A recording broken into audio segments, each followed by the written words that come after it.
네가 네 하나님 여호와께서 네게 주시는 땅에 이르러 그 땅을 차지하고 거주할 때에 만일 우리도 우리 주위의 모든 민족들 같이 우리 위에 왕을 세워야겠다는 생각이 나거든 반드시 네 하나님 여호와께서 택하신 자를 네 위에 왕으로 세울 것이며 네 위에 왕을 세우려면 네 형제 중에서 한 사람을 할 것이요 네 형제 아닌 타국인을 네 위에 세우지 말 것이며 그는 병마를 많이 두지 말 것이요 병마를 많이 얻으려고 그 백성을 애굽으로 돌아가게 하지 말 것이니 이는 여호와께서 너희에게 이르시기를 너희가 이후에는 그 길로 다시 돌아가지 말 것이라 하셨음이며 그에게 아내를 많이 두어 그의 마음이 미혹되게 하지 말 것이며 자기를 위하여 은금을 많이 쌓지 말 것이니라.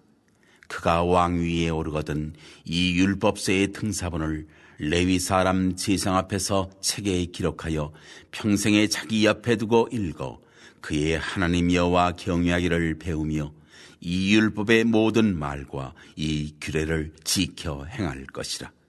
그리하면 그의 마음이 그의 형제 위에 교만하지 아니하고 이 명령에서 떠나 좌로나 우로나 치우치지 아니하리니 이스라엘 중에서 그와 그의 자손이 왕위에 있는 날이 장구하리라.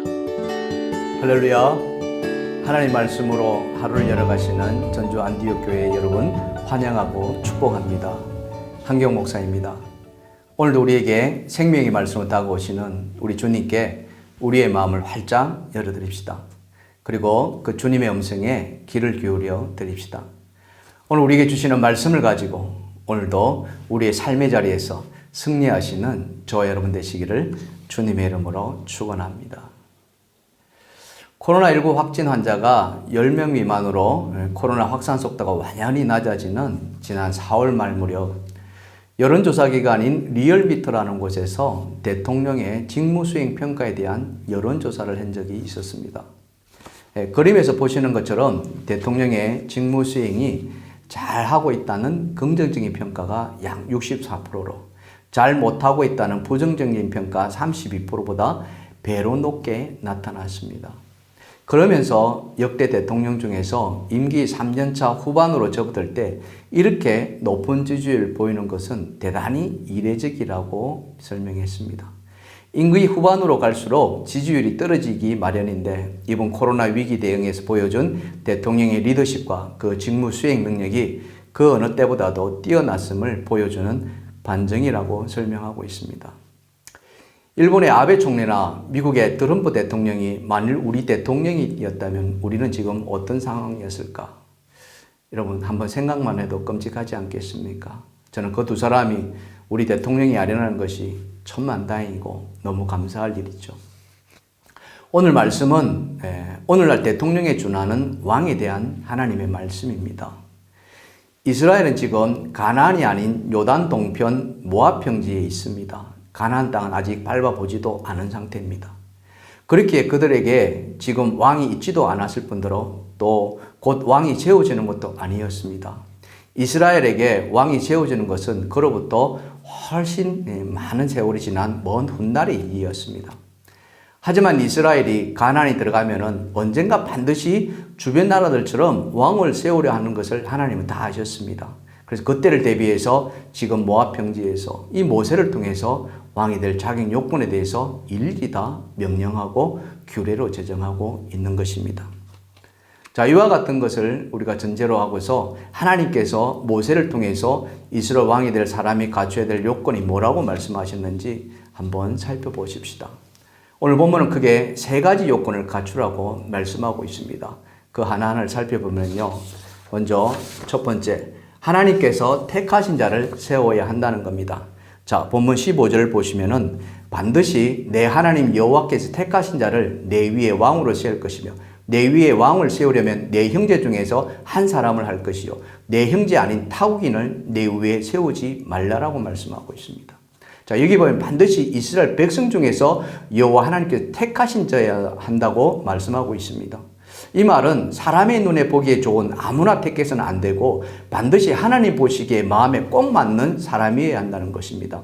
다시 말해서 오직 하나님이 기뻐하실 만한 그런 사람이 왕이 되어야 한다는 것이죠. 그 대표적인 예가 누구였습니까? 바로 다윗이었습니다. 사실 다윗이 사무엘 선지자를 처음 만났을 때는 사무엘의 눈에 들지도 않았습니다. 왕이 될 만한 그릇도 아니었습니다. 그런 형들의 그 수려한 외모와 비교하면은 그 근처에도 가지 못할 정도로 아주 어린 소년 미약한 목동에 불과했습니다. 하지만 하나님은 어떤 분이셨습니까? 사람의 외모를 보시는 분이셨습니까? 아니었습니다. 중심을 보시는 하나님이셨습니다. 비록 다윗이 택감을 받았을 때 그는 어린 소년에 불과했지만 하나님의 선택은 틀림이 없었고 정확했습니다. 블레셋의 용사 골리앗을 쓰러뜨리고 이스라엘을 블레셋 손에서 구원한 것은 그의 형들도 아니었습니다. 사울 왕도 아니었습니다. 바로 어린 다윗이었습니다. 자, 이런 다윗에 대해서 사도행전 13장 22절에서는 뭐라고 말씀합니까?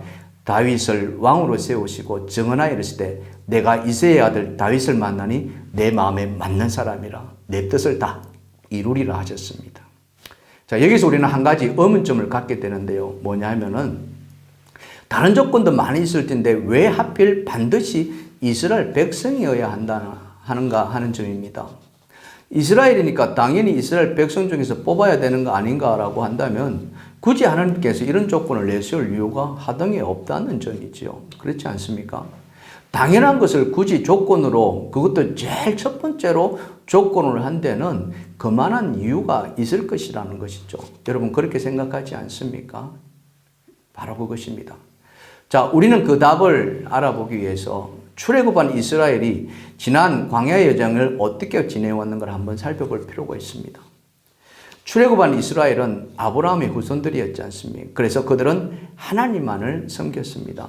그런데 여러분들이 잘 아시는 것처럼 시내산에서 어떤 일이 벌어졌습니까? 모세가 40일 동안 산에 올라가서 내려오지 않았습니다. 그러자 백성들은 불안해했죠. 그리고는 뭘 했습니까? 금송아지를 만들어냈던 겁니다. 그것을 하나님이라고 그들은 믿기 시작했던 겁니다. 금송아지를 만들고 주위를 돌면서 춤추고 노래하는 난리법석을 떨었던 적이 있었던 겁니다. 그들이 그렇게 금송아지를 만들어 하나님이라 한 것은 다 어디서 보고 배운 것입니까? 바로 종살이하고 있던 애굽에 있을 때 보고 배운 것이었고요. 지도자가 없어지자 그대로 흉내내서 우상을 만든 것입니다. 그런 그들이 가나안에 들어가게 되면은 거기는 어떤 곳입니까? 우상 소굴 아닙니까? 그러니 어떻게 되겠습니까? 우상을 만들고 싶은 것은 눈에 불 보듯이 뻔한 것이었습니다.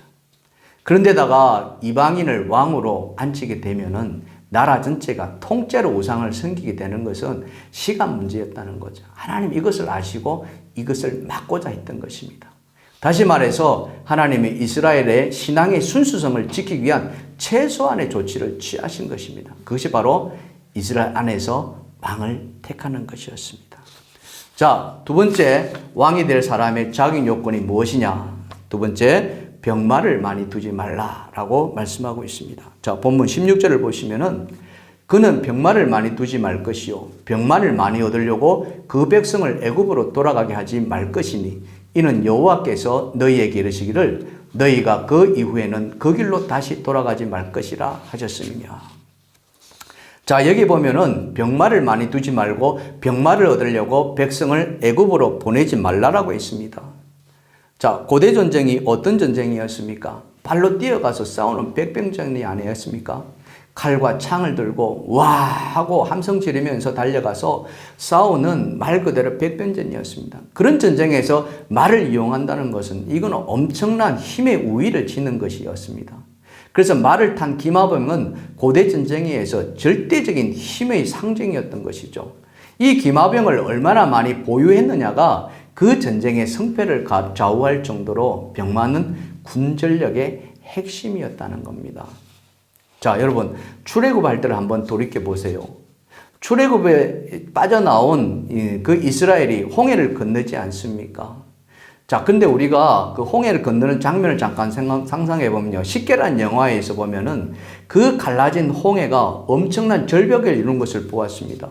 금방이라도 그 물이 덮쳐서 집을 삼킬 정도로 그 바닷물 벽은 위협적이었습니다. 그 사이로 건너간다는 것은 보통 강심장이 아니고서는 힘든 일이었죠.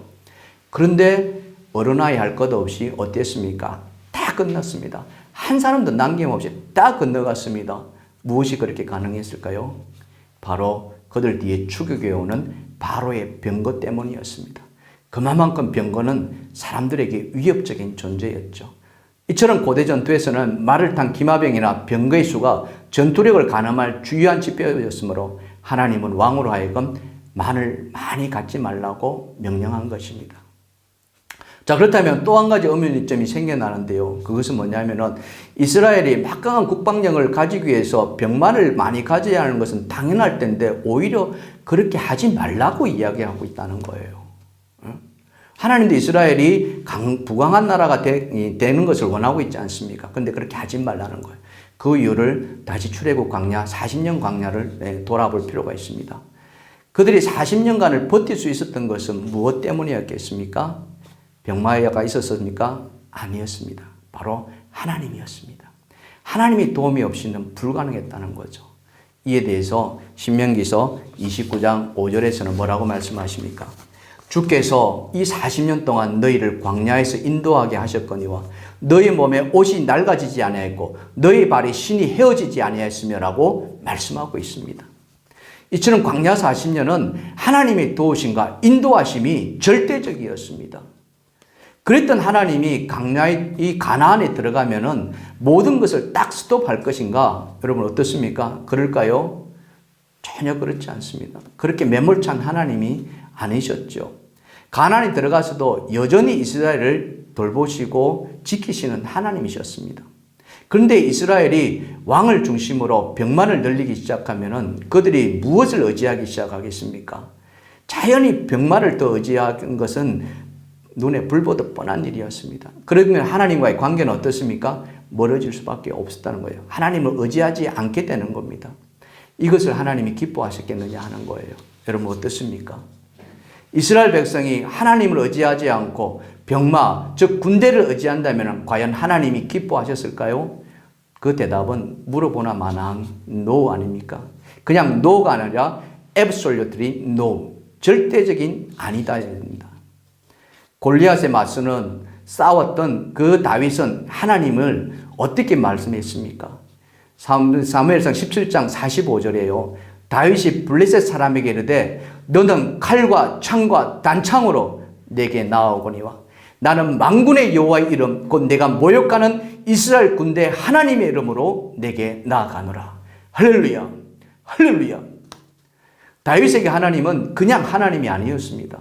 다윗에게 하나님은 만군의 여호와 하나님이셨습니다. 다윗에게 하나님은 전쟁에 능한 하나님이셨고요. 다윗에게 하나님은 여호와 니시의 하나님이셨습니다. 믿으시면 아멘 합시다. 다윗은 그런 하나님을 철저하게 의지하였습니다. 그래서 그는 그의 시에서 그 하나님을 의지하는 것을 이렇게 표현했습니다. 여러분들 잘 아시는 시편 23편에 뭐라고 되어 있습니까? 여호와는 나의 목자시니 내게 부족함이 없으리로다. 내가 사망의 엄침한 골짜기를 다닐지라도 해를 두려워하지 않는 것은 주께서 나와 함께 하심이라. 주의 지팡이와 막대기가 나를 안위하시나이다. 하나님은 자기 백성을 철저히 보호하시고 지키시는 분이셨습니다. 그래서 가나안에 들어간 이스라엘이 왕을 세울지라도 철저하게 하나님만을 의지하기를 바라셨습니다. 그래서 하나님은 이스라엘 왕이 병만을 많이 두지 말라고 하셨던 것이죠. 자, 이제 마지막 세 번째, 그렇게 왕이 될 사람이 갖춰야 할 조건이 무엇이었습니까? 그것은 바로 육신의 정욕과 물질의 유혹에 빠지지 말아야 한다는 겁니다. 자, 본문 17절은 이렇게 말씀하고 있습니다. 그에게 아내를 많이 두어 그 마음이 미혹되게 하지 말 것이며 자기를 위하여 은금을 많이 쌓지 말 것이니라. 자, 여기 보면은 아내를 많이 두지 말라, 은금을 많이 쌓지 말라고 하고 있습니다. 이것은 뭐냐 하면은 육신의 정욕과 물질의 유혹에 빠지지 말라는 거예요. 여러분, 왕의 자리가 어떤 자리입니까? 왕이 되는 순간부터 그는 모든 권력을 손에 쥐는 그런 자리 아닙니까? 마음만 먹으면 무엇이든 다 할 수 있는 것이 바로 왕의 자리입니다. 그것이 무엇이 되었든 아무 상관이 없었습니다. 설령 남의 아내, 남의 여자라도 말이죠. 다윗이 그랬다는 거예요. 다윗이 왕좌에 앉았을 때 그 여자로 인해서 하나님 앞에 씻을 수 없는 죄를 짓지 않았습니까? 누구였습니까? 바로 밧세바였습니다. 정말 있어서도 안 되고 있을 수 없는 일을 그는 저질렀습니다. 하나님의 십계명인 간음하지 말라, 내 이웃의 이자를 탐내지 말라는 하는 것을 정면으로 어긴 죄를 저질렀던 것이 바로 다윗이었습니다. 왜요? 그는 권력을 손에 쥔 왕이었기 때문이었습니다. 왕이었기에 그는 그런 범죄를 저질러 수 있었다는 거예요. 그래서 하나님은 왕으로 하여금 그런 유혹에 빠지지 않도록 금했던 것입니다. 그것도 모자라서 그런 유혹에 빠지지 않도록 피할 길도 함께 가르쳐 주고 계십니다. 자, 본문 18절과 19절인데요. 그가 왕위에 오르거든 이 율법서의 등사본을 레위 사람 제사장 앞에서 책에 기록하여 평생에 자기 옆에 두고 읽어 그의 하나님 여호와 경외하기를 배우며 이 율법의 모든 말과 이 규례를 지켜 행할 것이라. 이 율법서의 등사본을 만들어서 그것을 평생 자기 옆에 두고 읽고 또 읽으라고 명하시고 있습니다. 마음에 새기고 새기라고 명하고 있습니다. 그 새긴 명령을 다 지켜 행하라고 명하고 계십니다. 그래야 권력을 쥔 왕이 육체의 정욕과 물질의 유혹에서 벗어날 수 있다는 것입니다. 그 유혹을 이겨낼 수 있는 길은 그 자신을 지키는 것이었습니다. 구체적으로 말하면 거룩함을 지키는 것이었습니다. 어떻게 거룩함을 지킬 수 있습니까? 사도 바울은 이것에 대해서 아주 정확하고 명확한 답을 제시해 주고 있습니다. 디모데전서 4장 5절인데요. 하나님의 말씀과 기도로 거룩하여짐이라. 말씀과 기도로 거룩하여짐이라. 그래서 이스라엘 왕에게 율법서를 뺏겨서 그것을 가까이 두고 날마다 읽고 또 날마다 읽어서 그것을 다 지켜 행하라고 명하신 거예요. 그런데 이것이 어찌 이스라엘 왕과 이스라엘 백성에게만 해당되는 명령이겠습니까? 오늘 살아가는 우리 모두에게 똑같이 적용되는 그런 명령이 아니겠습니까? 지난 5월 5일은 어린이날이었죠. 이 어린이날 맞이해서 우리나라 질병관리본부에서 특별한 브리핑 시간을 가졌습니다.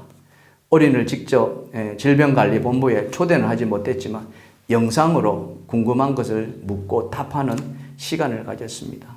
그때 한 어린이가 이런 질문을 했습니다. 친구가 코로나19에 걸렸었다는데 친구와 가까이 지내면 안 되나요?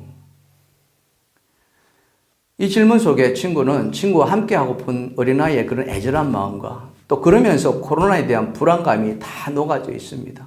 우리 어른들도 마찬가지 아니겠습니까? 그 어린이 질문에 코로나19와 싸우는 지난 100일간 흰머리가 부쩍 늘고 얼굴이 수척했던 이 정은경 본부장은 진지하면서도 차분한 목소리로 이렇게 대답했습니다. 친구가 코로나19에 감염된 것은 안타까운 일이긴 합니다. 하지만 보건소나 병원에서 그 친구가 감염력이 없다는 것을 확인하고 퇴원시킵니다.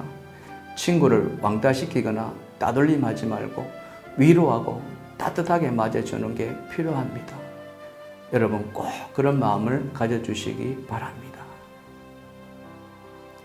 정은경 본부장의 그 말에서 저는 전 세계 언론이 코로나를 진두지휘하는 그녀에게 왜 그토록 찬사를 아끼지 않는지 그 답을 찾아낼 수가 있었습니다. 그렇습니다. 왕의 자리나 혹은 리더의 자리, 아니 어쩌면 우리 자신의 자리인 가정에서, 직장에서, 또 교회에서 보여줘야 할 리더십의 모습은 무엇입니까? 자기의 힘입니까? 자기의 권세입니까? 자기의 뛰어남입니까? 탁월함입니까? 아니었습니다. 권력의 힘을 얻고 행하는 갑질이 아니었습니다. 대신에 따뜻하고 다가슴이고 보살핌이고 자기를 열어 보여주고 함께 나누는 개방이었습니다. 저는 오늘 말씀의 결론을 마가복음 10장 43절과 45절에 예수님의 말씀에서 찾아보았습니다. 너희 중에 누구든지 크고자 하는 자는 너희를 섬기는 자가 되고 너희 중에 누구든지 어뜸이 되고자 하는 자는 모든 사람의 종이 되어야 하리라.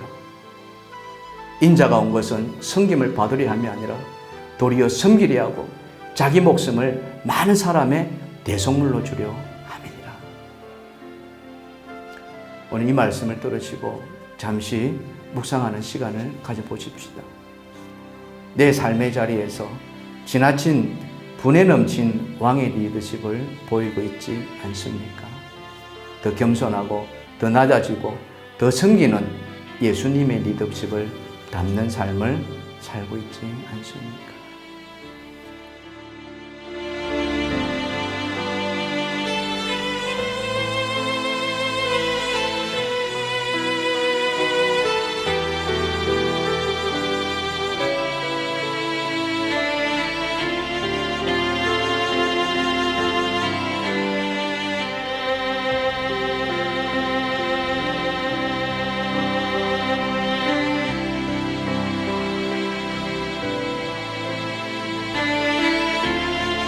말씀을 맺습니다.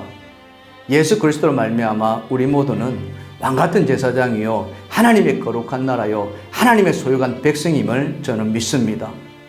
왕같은 제사장으로서 우리를 넘어뜨리고 하는 그 어떤 미혹의 영에도 지지 마십시다.